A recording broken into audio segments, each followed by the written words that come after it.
Okay, so ready to dive in. We're really getting into it today, huh? Looking at how kids with autism spectrum disorder, ASD as it's often called, learn to read and write. It's such an important area. Absolutely. And the research you sent, that mix of papers and, oh, what were those? Some presentation slides too, right? Yes, exactly. Really fascinating, especially, those brain diagrams, seeing how different areas light up, like literally during reading and writing. I mean, mind-blowing. It really highlights how complex the whole process is and how much we still don't know about how the brain learns these skills. It makes you think, right? And knowing that is so important for figuring out how to best support these kids. So, before we get to solutions, let's talk about the challenges. One thing that jumped out at me, so many different learning difficulties can overlap with literacy. Oh, absolutely. It's like, trying to untangle a really complicated knot sometimes. Because you might see a child struggling to read, but the root cause could be a whole bunch of things, right? It could be dyslexia, it could be ADHD, it could be even difficulties with how they process sensory information. That's why, and this is key, that's why that differential diagnosis is so important. So, hold on. Correct. Differential diagnosis. Now, for those of us who didn't go to med school, could you explain that a bit more? Oh, of course. Yeah, it sounds very official, doesn't it? Yeah. But it just means figuring out the specific cause of a problem. So, like, imagine you go to the doctor with a headache, right? They're not just going to give you painkillers and send you on your way, hopefully. They're going to ask a bunch more questions to try and rule out different possibilities. Is this a tension headache? Is it a migraine? Is it something more serious? Same idea here. We have to pinpoint the root cause of a child's struggles with literacy if we want to even begin to think about how to help them. Like, are we talking about something like a specific learning disorder? Or are we perhaps looking at an intellectual disability? These all require very, very different approaches. Okay, yeah, that makes a lot more sense. So when we say specific learning disorders, we're talking about things like, the more familiar ones like dyslexia. Exactly, yeah. Dyslexia is incredibly common, and it has a direct impact on reading fluency and reading accuracy. So imagine like having a hard time decoding words on a page or even understanding what you're reading. That's the reality for lots of people with dyslexia. And then you got things like dysgraphia, which affects writing. And that can be trouble with spelling, it can be forming letters, even just getting their thoughts organized on paper. And then, of course, there's dyscalculia, which affects a person's ability to understand and work with numbers. It's incredible, isn't it? Each of these presents such unique challenges. It makes you realize how much we take for granted, when we were learning to read and write ourselves. But you're probably wondering something I am. How does this all connect specifically to autism? That's the million-dollar question, because while these learning disorders are kind of, separate things in themselves, they often show up alongside autism. Yeah. And when they do, boy, they can really have a significant impact on literacy development. Studies actually show that somewhere between like 40% to 80% of children with ASD also have at least one specific learning disability. Wow, that's a way stronger link than I think I even realized. But why is that? Why do autism and these learning differences seem to go hand in hand so often? Well, I think a lot of it comes down to remembering that autism is about way more than just differences in social communication. It's a neurodevelopmental condition that affects really the entire brain. It impacts how a child learns, how they process sensory information, how they think. So it's not just one little area of development. It's like the whole system is wired a little bit differently. Exactly. And that's why understanding those individual differences, that's really the key here. So we're adding like a whole other layer of complexity on top of those learning differences we talked about. How does that actually play out, like in real life, when a child with autism is also trying to learn to read and write? You can almost picture it, right? Imagine a child, let's say they have autism, and they also have a hard time processing auditory information. Learning to connect letters to sounds, which is, the foundation of reading, that can be incredibly challenging. Or think about a child with ASD who has difficulty with motor control. Something as basic as holding a pencil or forming letters can be incredibly frustrating for them. So it's almost like those challenges we talked about, they compound each other, creating an even bigger obstacle. Exactly. And there's a term for that in the field, comorbidity. It's when multiple conditions or challenges exist at the same time. And it's a huge factor in ASD, something we always have to be aware of. For instance, did you know that Down syndrome is often associated with a higher prevalence of autism? That's interesting. I'll admit, I don't know a ton about how Down syndrome affects learning in general. Well, and of course, every child is different, but learners with Down syndrome often have their own, unique set of strengths and challenges. For example, they might learn at a slower pace and need more individualized support. Some individuals with Down syndrome find certain cognitive skills, things like planning or multitasking, more difficult. But, and this is important, they often really excel in visual learning and social interaction. Those are amazing strengths to leverage. So it's all about, like you said, recognizing those strengths and figuring out how to build on them rather than just focusing on the challenges. Which, it makes me think of that saying, if you've met one person with autism, you've met one person with autism. It seems like that applies even more when we're talking about literacy. 100%. And that's why simply knowing that a child has autism, it's just not enough. We need to look at the whole picture. What are their strengths? What are their challenges? What's their individual learning style? Which brings us to the big question, right? How do we actually help these kids learn? We've talked about how complex it is, but what does effective intervention actually look like? That's where the rubber meets the road, right? Yeah. And honestly, there's no easy answer. There's no one magic solution that works for every child. I imagine it's every bit as individualized as, each child's learning profile. You got it. But here's what we know. It always starts with a really thorough assessment. We need to identify those strengths and weaknesses just like we were talking about. And it can't just be one person doing this. We're talking about a team effort, speech language pathologists, parents, educators, maybe even occupational therapists, all working together, all on the same page, with a shared understanding of that child's unique needs. Okay, so it's a truly collaborative approach. Makes sense. And speaking of assessment, you mentioned a few specific tools in the research that really caught my eye. There was one, I think it was called the Bender-Santucci test, and I have to admit, it sounds a bit mysterious. Oh, it's a fascinating one. It's all about assessing visual motor integration.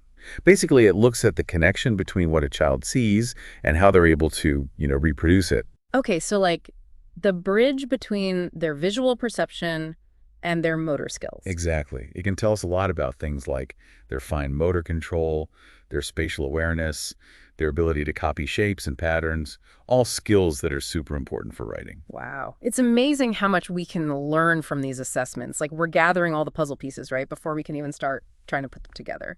So once we have that assessment, how does it actually translate into action? I always love hearing real-world examples. You know me, I love a good case study, and the research you shared had some great ones, really illustrating this point. So let's dive into a couple just to show how different these kids' needs can be and how differently those needs translate into successful intervention. Okay, I'm ready. It's like getting a peek behind the curtain, right? Exactly. So let's say we have a child. We'll call him Alex.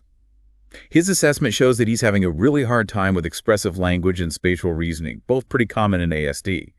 But here's the thing, his visual memory, off the charts, amazing. So it's almost like a puzzle where some pieces are missing, but others are like shining bright. Yeah. Did they use that strength in his literacy program? Absolutely, and that's what's so cool about individualized intervention. They use tons of visual aids, things like picture cards, those fun magnetic letters, all to help him connect those letters to sounds, build his vocabulary. And this is key, they also brought his interest into it. If he loved dinosaurs, guess what? They used dinosaur words, dinosaur pictures, whatever they could to keep him engaged. That makes perfect sense, making it relevant, making it engaging for each kid. Did the other case studies show similar responses to that visual approach? They didn't. And that's what's so fascinating. Let's take another student. We'll call her Emily. Her assessment showed that she was all about routines. She loved hands-on activities. But she struggled with auditory processing and fine motor skills. So a completely different set of strengths and challenges. Totally. For Emily, they used a lot of multisensory learning. Things like having her trace letters in sand or even get this shaving cream. Shaving cream, I bet that was a hit. Oh yeah, she loved it. It was about engaging that sense of touch while she's practicing those letter formations. And because she thrived on predictability, they make sure to use visual schedules, very clear step-by-step instructions. That helped to reduce her anxiety and actually supported her learning. It's amazing how each child's plan is it's like a unique recipe, right? You're combining different ingredients to get the best outcome. And it just goes to show there's no one right way to teach literacy to children with autism. It really is. It's like finding that perfect puzzle piece for each child's learning, right? And speaking of different approaches, you mentioned some specific interventions in the research that have shown promise, especially for kids with ASD. Yeah, for sure. There were a few that really stuck out to me that I think are worth mentioning. One that always resonates with me is the multisensory structured language approach. Okay, I have to say, that name alone, Multi-sensory structured language approach, it just makes me want to learn more. It sounds so Okay. intuitive, right? Engaging all the senses to help these kids learn. Exactly. Yeah. Because we know learning isn't just about seeing and hearing, right? It's about touching, moving, even smelling. Think about having a child, like trace a letter in sand while they say the sound out loud. Boom. That's multi-sensory learning in action. Right, like the information is coming in through all these different channels, making a stronger connection. So cool. Totally. And for kids with ASD, who might have those sensory sensitivities or processing differences, this multisensory approach can be huge. The research even mentioned using things like scented Play-Doh to form letters, bringing that sense of smell into the mix. Now that's thinking outside the box. And I bet it makes it so much more fun and engaging for them. Which actually, speaking of engaging approaches, I've always been a little bit fascinated by the Montessori method. I know it's used a lot in early childhood education in general, but how does it apply to literacy and specifically literacy and autism? Oh, it's a really natural fit. The Montessori method is all about, hands-on learning, self-discovery, and using these concrete materials to really understand those abstract concepts. Yeah, I love that emphasis on concrete materials. It just makes so much sense, especially for those visual learners. Right, so instead of just seeing a letter on a page, the child might trace sandpaper letters to feel the shape. Or they might use, like, those movable alphabets to build words. They could even use real-life objects to grasp vocabulary. And the beauty of Montessori is that it lets each kid move at their own pace, do that child-led exploration, which can be really, really helpful for children with ASD who maybe need a little more time to process or really thrive on that sense of agency. Yeah, I can see how that would be so empowering to be able to learn at your own pace. It sounds like Montessori really offers a lot of flexibility. What about Meixner therapy? You mentioned that one. That sounds a little bit more structured, yeah. It is. Meixner therapy is very systematic. It takes a very step-by-step approach to teaching reading and writing. Starts with the absolute basics, the most basic sounds, the letter formations, and builds from there, like literally brick by brick. So it's all about that strong foundation, making sure each skill is really mastered before moving on. Yes. And something kind of unique about this method is that it really focuses on preventing those errors early on, like by introducing letters or sounds that look or sound similar at different times. This can help reduce confusion, especially for those learners who need that predictability. So it's like you're anticipating those stumbling blocks and kind of smoothing the path for them. Precisely. And for some children with ASD, those who crave that structure and that clarity in their learning, this can be really, really effective. This is all making so much sense. It feels like we're starting to get a handle on like the different tools we have available. And now it's just about figuring out, okay, which tool do we use for which child? And those case studies you talked about before, those really highlighted how different those choices can be.